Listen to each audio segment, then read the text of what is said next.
aggregate into a whole document.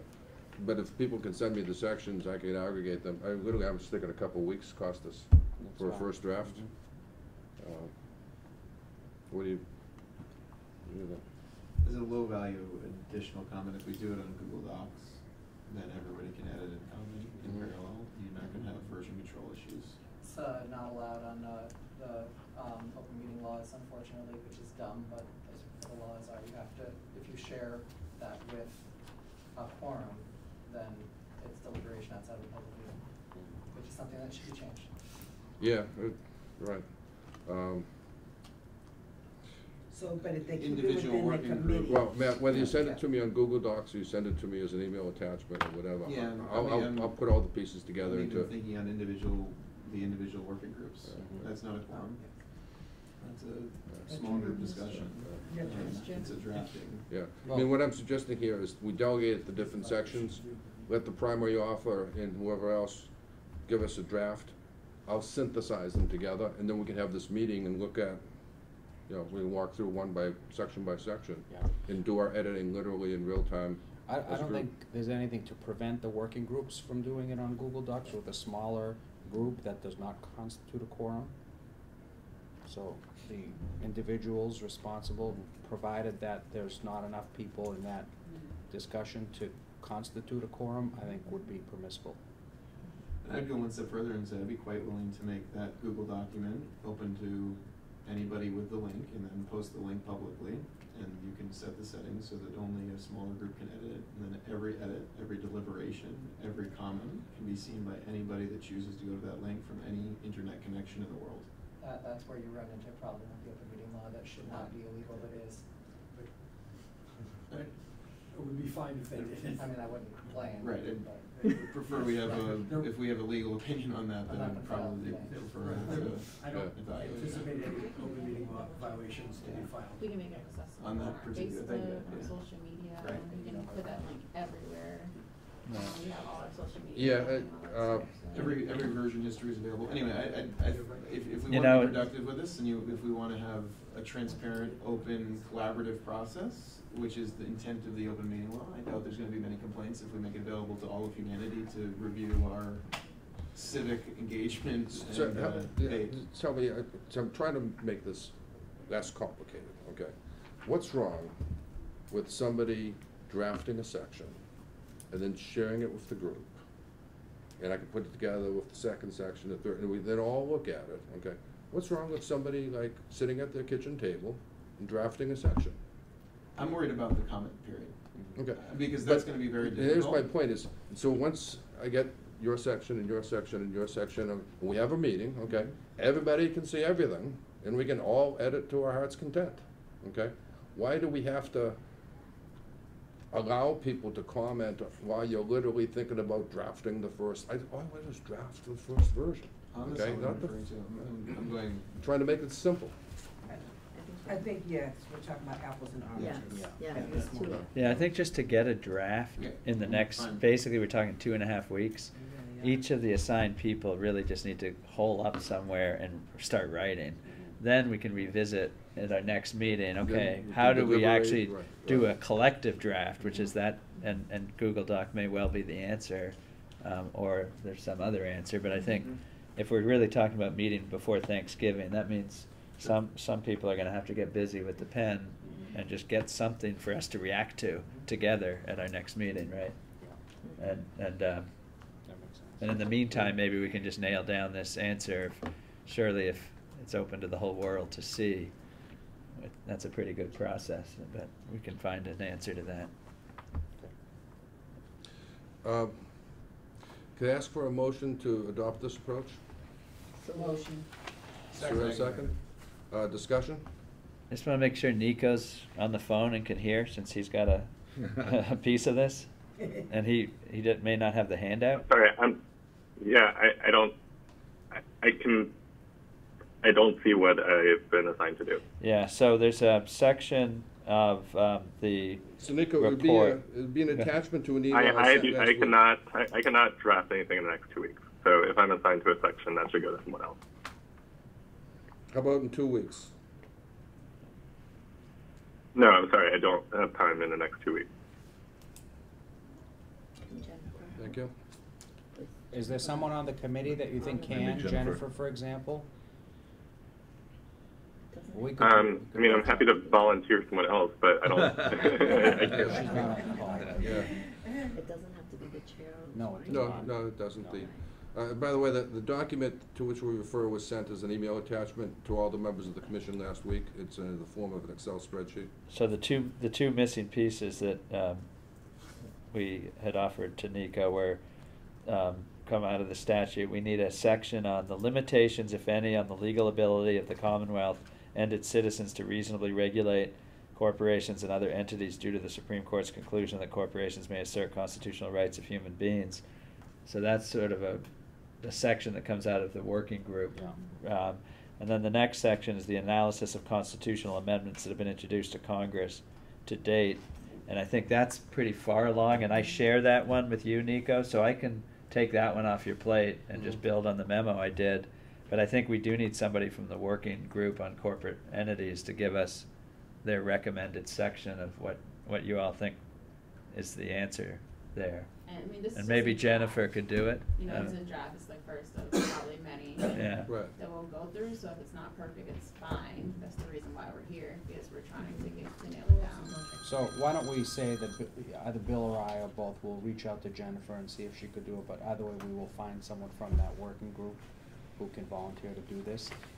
Nico, I don't think we could do this without at least some input from you, so will you at least be able to look at something and modify it if necessary, if someone else can put it together? Yeah, that's fine. I just have like 2 briefs that are due in the next Yeah. 2 weeks, so I just can't turn to write other things in this period. Understood, yeah. Okay. Okay, so further discussion about the motion to adopt this approach? Okay. Ready for a vote? All in favor? Aye. Anybody opposed? So actually, one of the things we found with the open meeting law is that when we have someone on the phone, we have to do roll call votes, Oh, my goodness. which I realize we haven't been doing. Nico, hang up, please. So, All right, let's go around the board. Noval? can I summarize the motions to date and suggest we do a collective Yes. ratification of the votes that we've taken today? We approved the minutes of September 24th meeting. We approved the appointment to the 4th working group of, or we should, Joyce Sanchez as chair, Matt McKnight, Scott McDermott, and Novell Alexander. And this is the next motion, I think, Mr. Chair, that we've Yes. done, which would be the motion on the table is to adopt and implement the proposal for writing a first draft of the report as modified by the suggestion that somebody else from the corporate working group will So we'll take the do a pen. roll call on So those that's 3 the- items That's the concurrently. motion now, yeah. Noval, do you vote? Aye. Aye? On all 3, Matthew? Aye. J, aye. Jay? Scott? Scott and all 3, yes. Aye. Jeff Clements. Costas, aye. Bill Kilmartin, aye. Local Malone, aye. Clyburn Crawford, aye. Carmen Gentile, aye on all. Joyce Sanchez, aye. Nico? Nico Bowie, aye. Okay. So, thank you, Carmen, for keeping us consistent with the legal requirements. So I'm going to move us next to agenda item number 9 on our agenda. This is going to be a follow-up to a discussion that we've had a couple of times about asking the state for more assistance.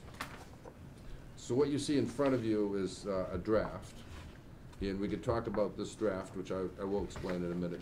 Then we talk about the process by which we might further go forward, should we choose to go forward. So what you see in front of you is rather typical language that is used in the Commonwealth's budgetary process, whereby budgets, either annual budgets or supplemental budgets, become presented and eventually enacted. And so you see my 5 comments on the right-hand side.